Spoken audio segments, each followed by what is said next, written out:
Well, thank you, Brent. I appreciate that it's one of my, what I would first of all say is my old friend, but one of my younger friends that's has the opportunity to introduce me today. And I do appreciate the opportunity. Thank you for to everyone for joining. And I think it's somewhat telling the topic you use, what on your farm? I think that actually caught people's attention, and I've presented this before, and we've had a lot of fun with it. But it's a serious topic because people don't understand what farmers have to deal with, and the options, the tools, the technology that they have to deal with it. So we just want to talk a little bit about it today. The CropLife Canada commissioned a study in 2009 that is the basis for a lot of the information and the statistics that you will see in this. And it was titled Cultivating a Vibrant Canadian Economy. As you all recognize, it's not 2009 anymore. And so I will refer later on to a research project and some information that we have to update this. Pretty exciting, but we didn't have it all in place when we planned this. So we've got some new stats coming up that I will talk to you about. But the message in here is still very relevant. So just first of all, these are our members, CropLife members, the Canadian developers, manufacturers, and distributors of pest control products or products of modern plant breeding. And to put it very clearly and succinctly, those that produce pesticides, insecticides that help farmers protect their crops, and those that develop and distribute biotech crops or biotech seeds. So that's just to give you a bit of a background. And it is difficult to talk about this sort of technology. For farmers to be comfortable talking about what they use to protect their crops, and further to that, protect their livelihoods. It can be a very hard, a very difficult conversation. And not surprisingly, given the negativity that we see in the public press as of late, but a lot of it stems from just a lack of understanding of what a farmer has to do to protect his or her crops. And what critics say doesn't have to be the truth. I'm sure that's a surprise to all of you. In fact, I find most of it in the public domain is just something that they've learned from the research department over at Google University. And the truth seldom becomes part of that, but also the truth seldom makes headlines. And so that's why we see those challenges. But many like to challenge farmers' use of modern technology as they order their ready-to-serve dinner, adjust their home thermostat, view their children's arrival home from school on a closed-circuit television, and accept an Amazon package at their back door, all from their smartphone. And it's interesting that that's okay, but farmers should still be producing food in the old methods. So hopefully people realize that this is a challenge to talk about, but you're not alone. It's complicated to explain. There's lots of reasons that people find standing up for agriculture difficult. Those that are actually primary producers, but those that work even in the processing sector, those that work for members of CropLife even, find it particularly difficult talking about the technologies that farmers use. The fact that pesticides actually save crops from destruction, or that biotech crops with insect resistance or specific chemical resistant capabilities are actually necessary to provide the amount of food that we're going to need to continue to feed this growing population. Where does this negativity come from? As you'll see, we've given you three examples of some of the high-profile activist organizations that have been pretty loud and vocal critics of the technologies that farmers use. But don't fool yourself, most of this is actually raising money for advocacy. We're not just sure what all of that advocacy is, but that's what we found.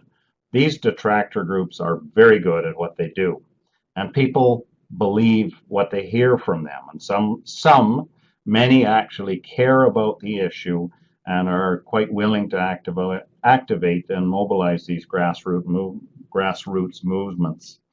They're able to spread less than factual information with no apparent recourse. And it tends to be positively accepted because of the lack of understanding. Just one example, I don't ever remember going to see my doctor because he was a member of the Canadian Association of Physicians for the Environment. I don't remember going to my doctor to talk about the environment. It's usually another reason that I would go there. However, that's the kind of challenges that we're facing. And how do our detractors do this? How are they so good at it? They create fear. They base most of their statements on the fear of the unknown. And they're not held to the same standards as those of us in the industry, whether it be farmers or distributors of these products. They're not held to the same standard. Vocal minorities demand attention.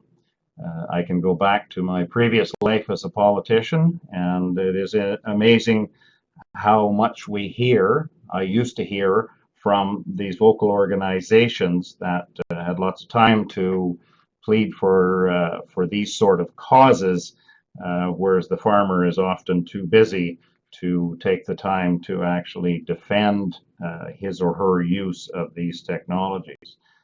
But most of the time, they only demand change when they have a full stomach. But why are we optimistic? I don't want this to sound like a negative presentation. There is some optimism in this. Farmers, as I say, are usually too busy to tell their story, but they need to. But the last thing they should do is push back with the old statement, but science tells us. That doesn't cut it anymore. People want a personalized answer. And start out by asking what their concern is and relate to their concern. Tell them your story. Tell them what you do on your farm. Tell them the difference that the technologies have given to your operation compared to your parents' or your grandparents' farming operation. And tell them how our methods today are more sustainable, and how you care for the land, and how that you will leave your land in better condition than you found it for your children and your grandchildren. So what is CropLife doing about this? What are our member organizations doing about this? Focusing on those that will listen and those that do have an understanding. Several years ago, we identified a need to change how we countered these attacks, and we simplified our message. We focused on the benefits, especially those benefits afforded to consumers through these technologies. We changed the imagery, changed it to include people, not just tractors, focusing on our friends, your friends, and those with a genuine interest in knowing more. Whether it's the Gen Y or the soon-to-be Gen X, they are the consumers now, and they'll be the consumers in the future, and they're telling us loud and clear they want to know. So we need to share that story.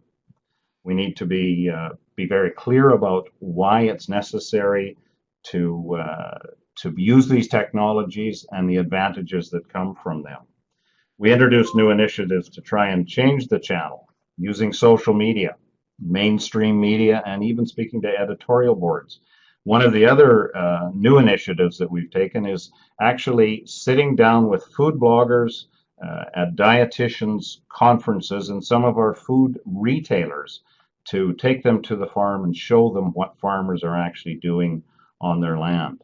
And we explain that our sister organization, Clean Farms, takes care of the life cycle stewardship of the containers and the seed bags that many of these products that farmers use come to the farm enclosed in. So who benefits?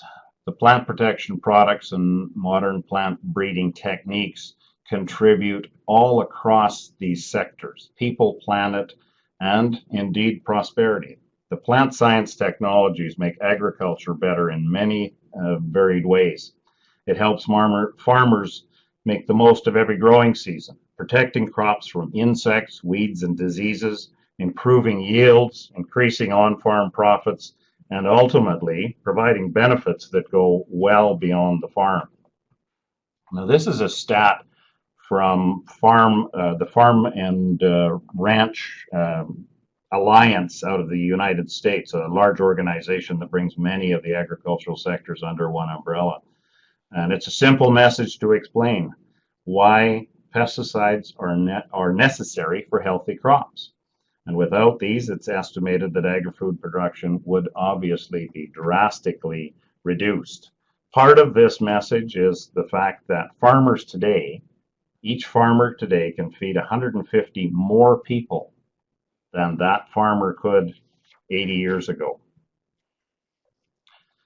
So the benefits to the overall economy, to the entire agriculture sector contributes over $100 billion to, and this is a 2012 number, so it's probably increased from that with the prices we saw in 2013 and 14. 1 in every 8 jobs, or a total of 2 million jobs directly related to agriculture. And it's 6.7% of Canada's GDP. Certainly in Saskatchewan and Alberta, it is certainly a higher contributor to the GDP, considering what's happened with the oil and gas sector as of late. And these technologies, as we say, provide somewhere over $8 billion in additional value, the plant protection products and plant biotechnology. So at the farm level, it's important to keep in mind that farming is a business, and what farmers grow moves throughout the entire economy, having positive effects farther on down the road. The food processing sector alone gets a bump of over $2 billion thanks to the added production from the use of pesticides and appropriate plant biotechnology. So what are the economic gains? The ag sector employs a wide range of professionals: scientists, business leaders, regulatory specialists, accountants, human resource specialists, all of the transportation and the manufacturing folks that are involved further on down the road. The crops that our members' technologies help to produce create jobs in many different sectors. And agriculture is the base for many products, for cosmetics, for construction materials, home decor, auto industry. The interior parts of many of the cars are based in plant technologies, products that are grown on the prairies and all across Canada. So Canada is a major food exporter, over 150 countries. A total of, this is 2013 number, as I say, we've got some newer number. Total number in 2013 was $46 billion per year that agriculture exports brought back into Canada. 5th largest exporter of agri-food in the world. And that's a good news story. It's good for Canadians, but it's good for the rest of the world, because helping feed those who can't grow enough food for themselves is now a major part of our role in Canada. It helps alleviate poverty if we can provide more food and more nutritious food, and it provides obviously better nutrition. The research and development that takes place in Canada, because we have a vibrant research and development sector within the agricultural sector, what we learn from that here in Canada is quite easily transportable to other countries. Far easier to export that sort of technology even than exporting food.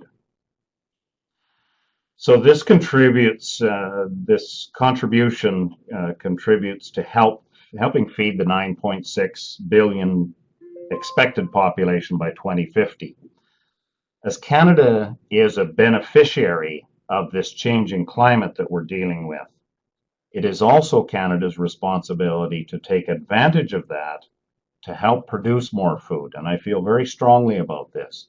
We are the benefactor of this changing climate. We can grow new and different crops. Soybeans in my part of the world, in southern Alberta. Who'd have thought that would happen? But we need to take that as a responsibility to produce more food for those regions that are not benefiting from the change in the climate. These statistics are from the U.S. Department of Agriculture. I'll let you look at them quickly, but just some of the highlights. Look back at 1930, what the corn yields were, and look at them today. But one thing that I would like to highlight is this 160 bushel average of corn is compared. We grow mostly biotech corn in Canada. In the European Union, not so much. Their average still sits at around 120 to 130 bushels per acre. So that's a very simple analysis right there. Also look at the milk production. That's different technologies, but that's changing in genetics, improved genetics, and that's through science that the milk production has increased so much. And who else benefits? All through the economy. The statistics that we have most recently, the taxes that come from food production, both primary and the addition, the added value of agricultural production on down the road, $290 million of that to municipalities, $700 million to provinces, and nearly $800 million to the tax roll for the federal government. Those are substantial numbers. But the food costs, and I know this can be a bit of a touchy subject. This is a little difficult now when we're seeing the exchange rate with the Canadian US dollar. Food costs have gone up somewhat, but these are fairly recent numbers. And $80 a week saving for an average family of four, or $4,000 a year. That's a substantial amount of money. This helps provide money for those families that not all families. This will be simply a cost saving for some families, but for some, for some, it allows them to actually afford more nutritious food for their families. So when we look at more crop per acre, many producers are able to utilize their best land now through partnerships. CropLife Canada has partnered with Ducks Unlimited, Nature Conservancy of Canada, to help spread the word that because of the technologies that our members provide, we're able to leave a whole lot of land that is not necessarily in production. And if we weren't using these plant protection products, pesticides and biotech crops, 37 million more acres would have to be farmed to provide the same amount of food production. And that area, to put it in simplistic terms, the farmland in Saskatchewan, the arable land in Saskatchewan is about 37 million acres, and so is the entire geographic area of New Brunswick, Nova Scotia, and PEI. And I don't think anyone wants us to put a plow to those three provinces. As we say, we work with Ducks Unlimited. They've provided some of this information. Our technologies help protect wetlands by making farmland more productive.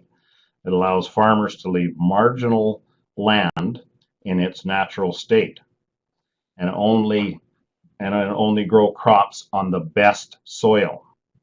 Thanks to plant science, some land in decades past has actually been able to be recuperated, and it's returned to its natural state. That land that maybe wasn't as productive as you would like to have seen is now actually turned back and utilized by nature. And we now have the potential to remove and store greenhouse gases like we never had before. This is a scene that most of us, certainly those of us in the prairies, have seen pictures of. This is a typical scene from the dirty 30s, when farmers used plows, one-way diskers, and cultivators to control weeds, because that's all they had. They used thrashing machines that removed all of the crop residue from the fields. And it's no wonder that these fields blew away. This is a little self-serving. This is a photograph of my farm in southern Alberta, but it could have been that previous picture.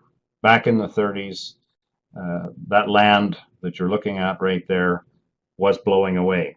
There's hollowed out dust bowls on that land, not as severe as they were, but they're still there. What has changed? 20 years of zero-till. Why is that why was I able to do that? It was because of new technologies and because of plain and simply glyphosate. So I didn't have to cultivate. I didn't have to plow. And we now actually use less volumes of pesticides to control the diseases and the challenges that we face keeping down weeds. It's more effective and safer for the environment, and it's safer for the farmer. But it's difficult for farmers to explain to those who are far removed from the farm when they see the use of these new technologies, unless they've actually witnessed the devastating impact of insects, weeds, and diseases. But this reinforces the need for growers and all members of the agricultural community to talk about what happens on your farm and why farmers use and need these certain technologies. And we need to talk more about the sustainability of today's farming practices and how we're actually helping the environment. Simple methods like storing more carbon because we're not tilling the land. Conservation tillage, as you see, 72% of Canada. We use products of modern plant breeding and pesticides to control weeds without tilling now. It leaves better soil structure because of less soil disturbance, and it means less susceptible soil to erosion, whether it's water erosion or wind erosion. Leaving the stubble on the land traps snow, and the decomposition of that adds nutrients and fibers to the soil. One simple explanation that I use is in my land, I have more worms and I have more good bacteria, and it requires less nitrogen to actually grow a crop. So thanks to this conservation tillage, as we say, less soil, more water retention, less wind erosion. The simple fact on my farm, it cut my fuel consumption in the spring by almost 50% because I wasn't cultivating before we did our direct seeding. Reducing, of course, greenhouse gas emissions, somewhere in the neighborhood of almost 30 million metric tons per year of less greenhouse gas emissions emitted into the environment, equivalent of taking 13 million cars off the road. This is a huge benefit to the environment. So our members are proud to help farmers make the most of every growing season. But farming is a dynamic and a changing sector, and the industry needs to continue to innovate to help keep farmers competitive and to keep farmers around the world able to meet the nutritional challenges that lay ahead. Some of the examples are drought tolerance. And I think many of you have heard that by 2030, 1 in 5 of the developing countries today will face water shortages. So is that good enough reason that we should be working on drought-tolerant crops by whatever method it would be? Soil salinity tolerance. As the world becomes more arid, soil becomes more saline. And so we need to work on those technologies here. As I go back to that statement, what we learn here on drought and salinity tolerance, we can export that to those countries that actually need it. So where are we headed? Early years of biotech research focused on delivering benefits to farmers. Frankly, that didn't matter to consumers.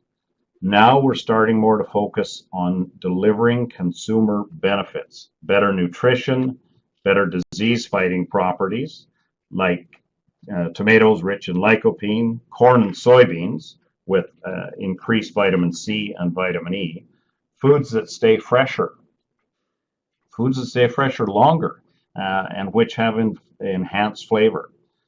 Sweet peppers that are sweeter, peas that are tastier, apples, tomatoes, potatoes, bananas, melons, all with better nutritional components to them, as well as the reduced browning and bruising that comes from this new RNAi technology.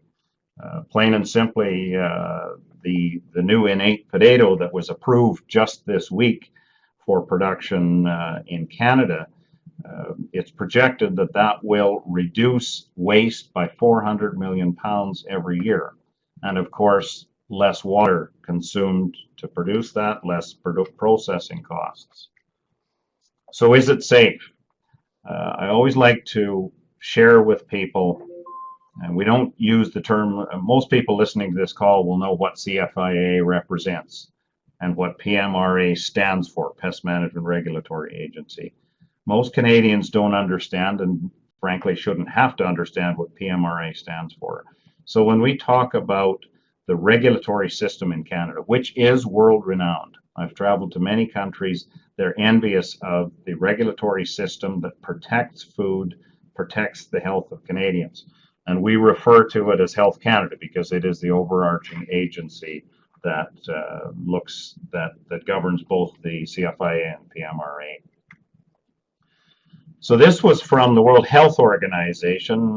There was a lot of questions about, and we've all heard it, well, there's no studies that prove that these technologies are safe. The plain and simple answer is here. 1,783 studies is what the World Health Organization came up with, and zero hazards because of specifically biotech crops. So that's something that when you're a long ways into your conversation and you just want to emphasize the fact there's been zero even stomach aches from something like 1 trillion meals provided through plant biotechnology. And so the use of pesticides, for farmers, it's easy to talk about. But we decided to actually go out and ask some folks on the street, if you want to put it that way, do you use support or do you oppose pesticides? Plain and simply, this graph shows that there's 34% when asked that question that support it. 39% opposed it. Neither one way or the other, 23%, and unsure. I'm not sure why the unsure came in there, but it's not quite as serious as what we had thought, but it is still troubling. When we talk about biotechnology, the support is a little stronger. Support at 33%, the unsure is still at 15%, but only 18% opposing it, and neither 34%. So there's concerns out there, but there's also a bit of an understanding of stronger understanding of what of these technologies. In that same polling exercise, we measured the ability of our message to actually move public opinion. And as these bar charts show, when we share the facts about farmers using these technologies, there's a significant increase in support for pest control products after the respondents heard the positive messaging. At the start of the survey, only 34 supported. Afterwards, 50% supported. So the proportion of those who had no opinion on the matter decreased significantly from 23 down to 14%. And we saw similar results when we were talking about the plant biotechnology. So the conversation is very important, and as I had said before, the last thing you want to do is confront anyone that is interested in hearing about why farmers use these technologies. So be positive, be confident, don't be confrontational, and be proud of your farm. Be proud of the way you operate your farm. It's difficult for farmers that are so used to using these technologies to think, why wouldn't anybody understand that I have to protect my crop? But be proud of what you do, explain why you do it, explain that your farm will be in better shape when you leave it than when you found it. We always try and gauge where the media is in its articles. So the term that we use is media tonality. Whether it's generally positive or generally negative. So from 2008 to 2015, I'll just put it in simplistic terms, the blue bar is a positive increase in the tone that media was taking, whether it's good articles or bad articles or neutral articles. So an increase of 12% in the neutral articles that were perhaps just being descriptive, but a drop of 23% actually in the negative articles. So we take that as a positive. So we can make a difference by working together, by sharing our stories. One thing that I learned as a politician is you repeat your message and you repeat it again and you repeat it again before anybody really wants to listen to the message. But make it a positive message. As I say, be proud of what you as a farmer do. Be proud of where you've taken your farm from a dust bowl in the 30s or patches of salinity where you couldn't grow anything because you returned the fiber back to the soil. You're now growing crops on that land. Be proud of what you do. Don't be shy about explaining it to others. So as we've said, this started from a program that CropLife Canada offers to different organizations. First of all, we offered it to our member companies for their employees that were not confident about saying, I work for the chemical industry. I work producing crops that help, or products that help farmers grow crops. So we put together a substantial, confident conversation as well as Twitter training, as you'll see here. And it's been very popular, but it's a day-long session, and it's hard to condense as I'm trying to do here in a very short time. But if you are interested, there's the background on it. There's where, if you're interested, if you've got a group, somewhere 20 to 30 people, we'd certainly consider even less if you're interested. Contact us. We'd be happy to help provide those sessions for you. And as I had said before, we have some new statistics. We had commissioned a recent study from a private research firm that did some very elaborate, in-depth studying showing the benefits to farmers, benefits to consumers, very simply showing a summary of the benefits to the environment, to the economy, and to communities. And so the results are in just recently. And for those of you interested, we have a microsite. You can either go to CropLife Canada's website or go to this microsite for the full report.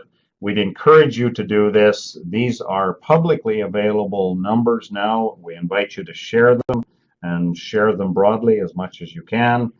We think it's a positive message, and hopefully it will help you in your conversations with those folks that you interact with. I'll leave you with this.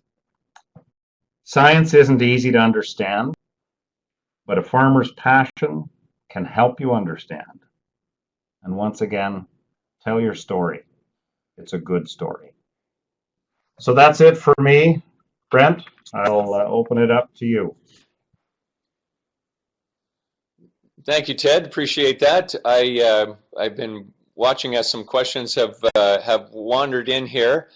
And I think one of the things that's an obvious challenge and maybe kind of an elephant in the room is around the trust issue of who messengers are of different stories. And I think you said it well early that producers can tell that story and make a personal connection even with the same facts in a different way than somebody who represents an organization that is perceived to have a profit motive.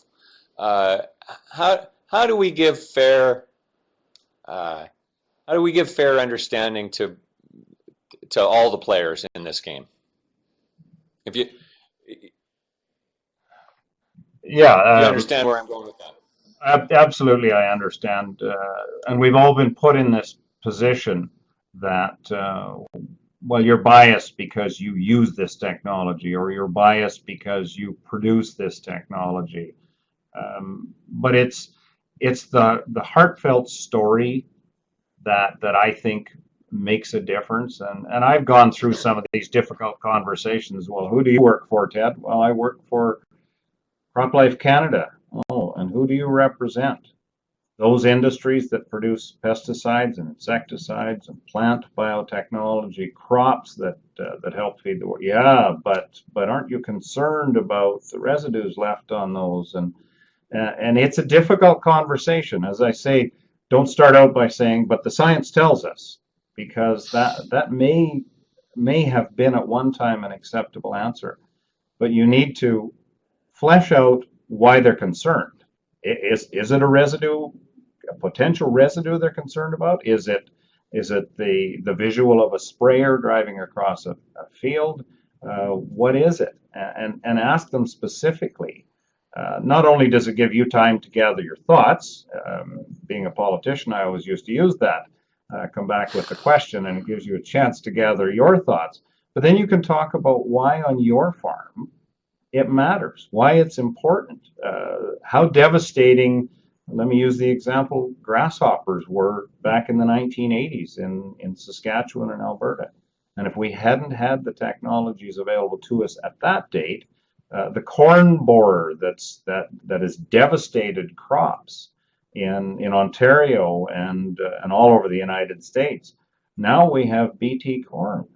We have the technology, and it produces more food, more nutritious food. Your corn isn't all black, put it very simply. We have the technology. It's safe. I, as a farmer, consume it. My family does. Show empathy for their concern, but be firm about the fact that it's acceptable. It provides you the opportunity to be more sustainable, because you can continue doing this for centuries the way we're farming now, whereas before we couldn't have. Ted, do you have some examples of of farm people who, I guess, are in your mind are advocates and are doing this well, and maybe some of the stories of how they frame some of the difficult questions that come to them? Well, without mentioning names, and I think we all know some individuals that are more eloquent than others, but just a simple stand up for what you believe in message from a farmer. We've got some young farmers, and that's who I would lean on more heavily, as the younger farmers. We're seeing that in government today. It's actually being quite effective, having younger spokespersons. I think the same holds true for agriculture. Some of the younger farmers that understand the technology, men and women, women are becoming some of our best spokespersons in the agricultural sector. They've got a good message that helps resonate with individuals. Got a question here. You mentioned a new GMO potato that's just announced in the marketplace.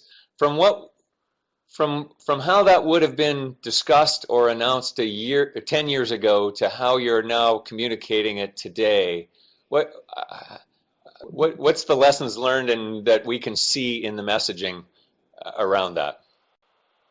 The first message is something that I referred to. Who does it benefit? It benefits the consumer. There's nothing worse than opening a bag of potatoes and half of them are brown or bruised. What's your first reaction? Throw the whole potato out. Now the browning and the bruising is minimalized. I'm not going to say that it's 100% gone, but it's certainly minimalized. The same thing with the non-browning apple. The simple fact that there's less food waste.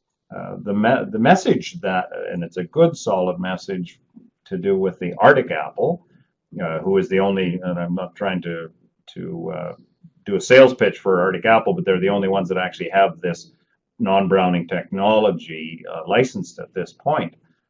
You can cut an apple in half in the morning, put it in your child's lunch, and it's not brown at noon. Whereas before, you had to cover it with lemon or whatever. I'm not a big fan of lemon apples.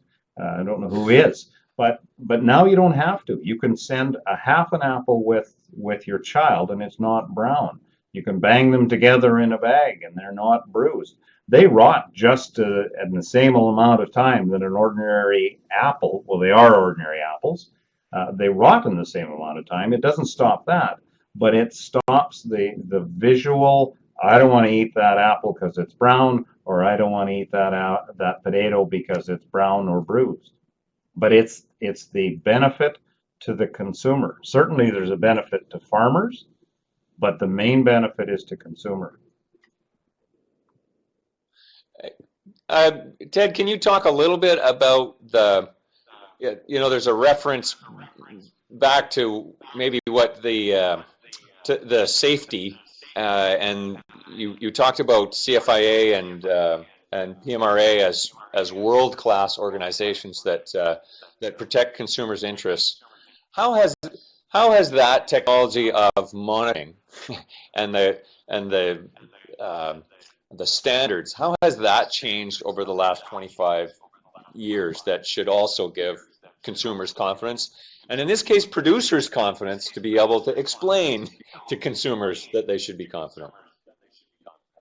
It's a much higher technology.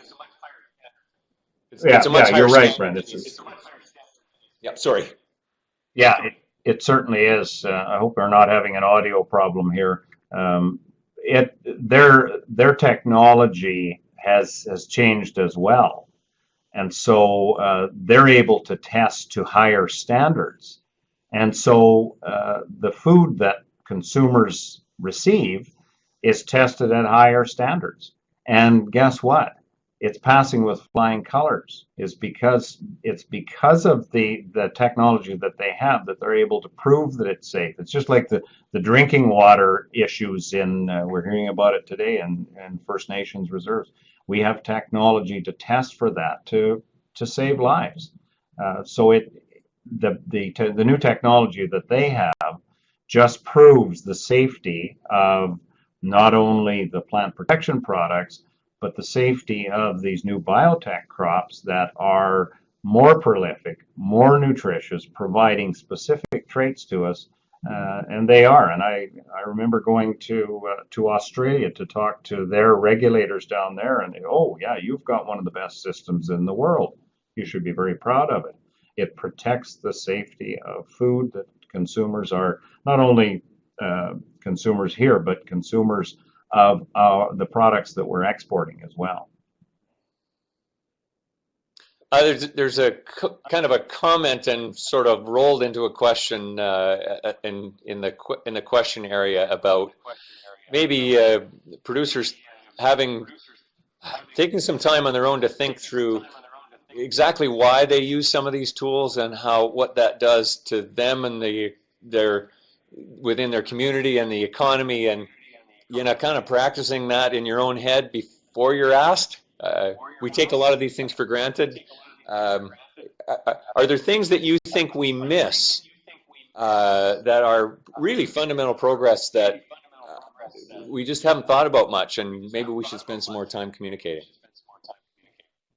Well, and it's I keep bringing it back to your story, what you do on your farm, and folks of my vintage, the gray-haired vintage, I forget what generation we are. It's so long ago since we were classified, but we used to practice recreational tillage.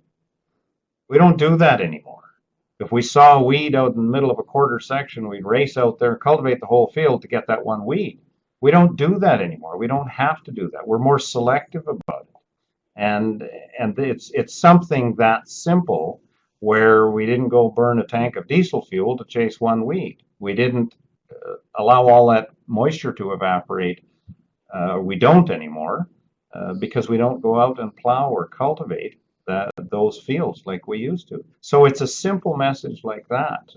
Going back to the insect pressures that we face. Instead of allowing a crop to be half consumed by insects, one pass with an insecticide at the right time that has all of the approvals. It's certainly been approved by Health Canada. One simple application, you save a crop. You save food, but you save the livelihood of that farmer. And tell them your personal story. Ted, for those of us who get asked, and I expect you get put on the hot seat a lot more often than lots of people because of the role you play, how do you distinguish, or how quickly can you distinguish between those who are genuinely interested and want to have a learning conversation, and those who are setting you up for something combative or to try to trip you on something? I think lots of people are comfortable about what they do, but they're not comfortable about getting caught in a in a media crossfire because they didn't say it right. I expect you have some sensitivity to that. Well, I learned it the hard way. It's called question period in the House of Commons, but and also the scrums afterwards. But so I guess I'm lucky. I've already gone through that.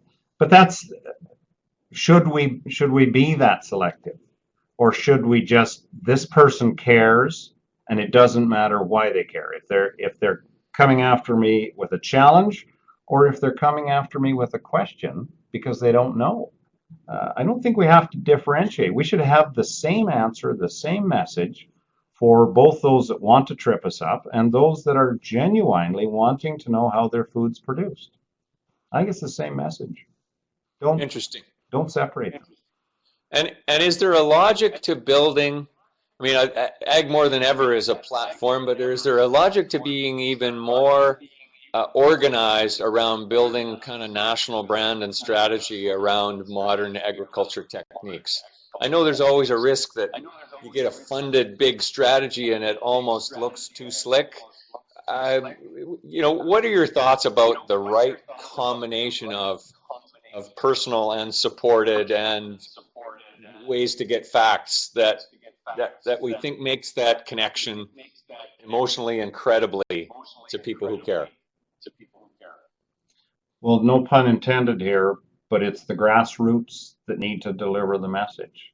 It's those that are involved in the production, and certainly those beyond, right up to the processors, the distributors, those in the grocery store that should be interested when they're enough to have an answer when they're asked about where was this grown.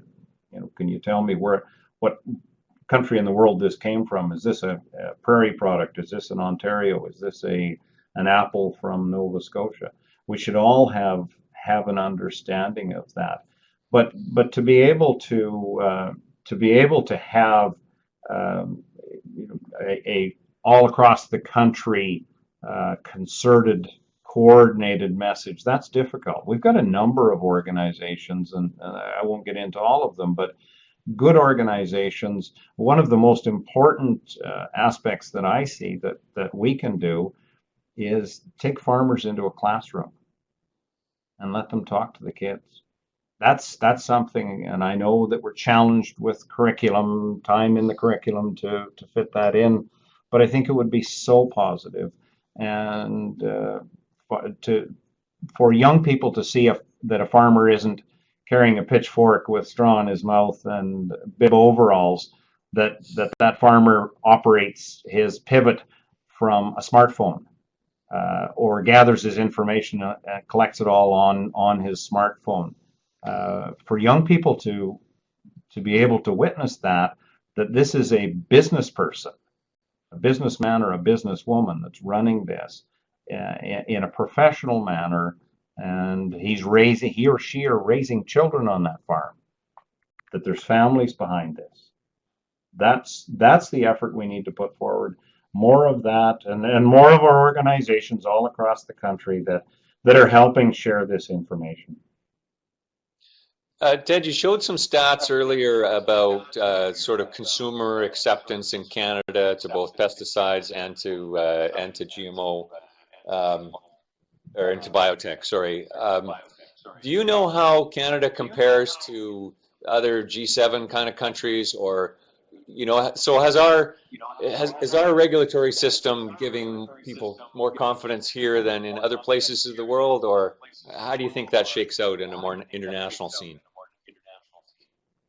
Well, I think that Health Canada, the fact that Health Canada supervises this, I think it brings credibility to the regulators that this is Health Canada, and Health Canada has a good name, and that's why we refer to Health Canada reviewing these products, supervising the regulatory process with these. Health Canada has a good name, but I don't mean to keep coming back to the activists, but they're far more active in other countries than we are. I'm not sure that I can explain it. God forbid we end up where the European Union is now. Europe fought wars to make sure that they were never going to go hungry. Europe is no longer food self-sufficient because of the activists getting to the regulators and taking these benefits, these technologies away from farmers in Europe. And we don't want to see ourselves get in that situation. And I think we're doing a good job. The more that we can get farmers and individuals out saying that these products are part of a new way of feeding the world. Just because it's new doesn't mean it's wrong. We're seeing that in the European Union and some of these other countries where the activists are winning the day.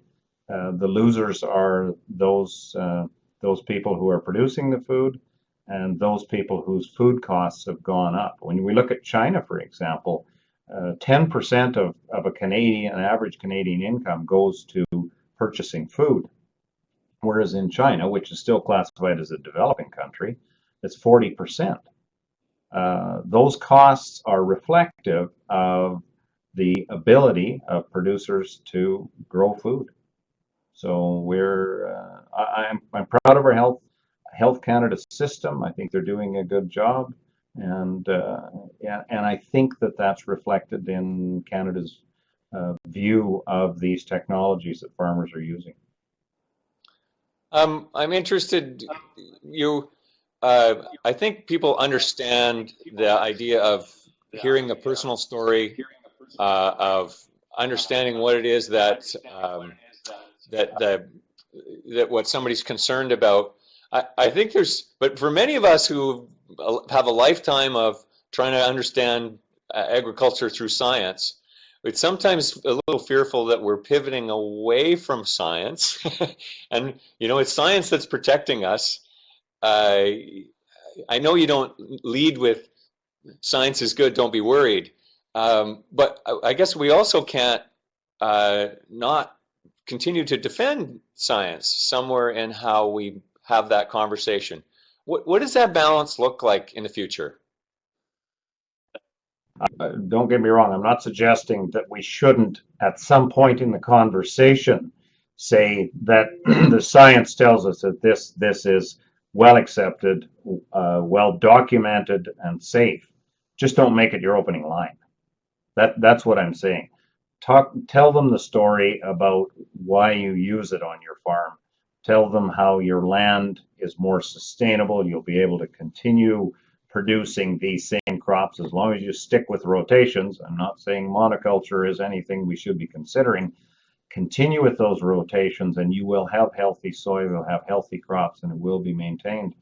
But it's because of science, it's because of our belief, and at this point, consecutive governments have stood behind this. We're going to trust the science because it's well balanced, it's well documented, well substantiated.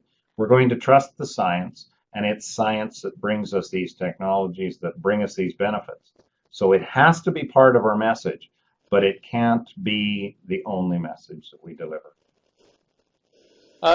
There's another question here around kind of the process for approval. And I think there's probably a few different avenues that you're involved in, from what it would take to get a pesticide approved or a fungicide approved, or what it would take for a novel trait to get approved, or how that compares to maybe how a microbial product or some plant enhancement. Can you give us a sense of sort of those multiple channels and how they're handled differently, and what the safety margins are in those? I know that's a big question, but there's more than one stream that your technology providers need to navigate their way through and be tested. against? Yeah, absolutely. And it is a long, I won't get into the costs because, but our members are certainly aware of the costs of registering a new seed variety, for example, that has better technologies, that has higher oil content or lower gluten, if that's what we're looking for a solution for those with celiac diseases. It takes a long time. It takes years to get that through. And there is multiple testing that has to be done by the developer, the innovator of this, whether it's a new seed or whether it's a new pesticide to protect the crops. There's years of testing goes into this, all of the potential scenarios that go through this, and the regulator will come back and say, I want to see a little more testing on this to get approval. So it's a long process. That's why it's so recognized internationally, because it is a long process. There's other countries that have long processes, but with not the outcome. And don't assume that every product that is put forward by one of our members gets approval. I don't think it's 100%. And so that proves the system is working. If there's questions, Health Canada won't approve it. So we can be confident that it's well scrutinized. As our members say, well, we spend a lot of money to get that in, to get those approvals done. Long process, but the due diligence is done. Is there a difference in what would be considered a synthetic product versus a biological, and the process that a company would need to go through for those approvals? Are there categories and different distinctions that change the channels that for approval? I don't have a real answer for that. My apologies. I try not to get into that scientific, into that depth of science. I have some very bright people that are here in our office that get into that. But there's rigors in whatever the technology is. There's rigors built into it, and our regulators they're thinking proactively. This new technology around the RNAi technology that has brought us the Arctic apple and the innate potato. The regulators had to be prepared for that. How do we analyze this? How do we make sure it's safe? How do we make sure that it doesn't change the basis of the original product? They had to get prepared for this. So they've done a lot of homework long before. They have the answers. And sorry, Brent, I don't. Fair enough. We've scrolled through a number of questions that that people have had here. If you have some kind of final wrap-up thoughts, I think we can get to that now, and then I'll wrap it up after that. Well, just to thank you for all, as I see here, the attendees at 81. That's more than would have been that would have remained in the House of Commons through one of my boring speeches. So I'm quite flattered. Usually the place emptied out as soon as I stood up to make a speech. So I'm thrilled that this many people stayed to listen to me talk. It's a very important subject, and I guess I have the privilege of having farmed for 30 years, so I can understand it and hopefully explain it from a farmer's perspective. And that's why I'm so adamant about farmers have a good story. We just don't tell it. We're too busy farming. And if I've encouraged anyone to get out and tell their story, to, as you say, Brent, sit down at home and go through what you've done on your farm, what you've changed, how you've improved your farm, and make that part of your story. People need to hear that. Thank you.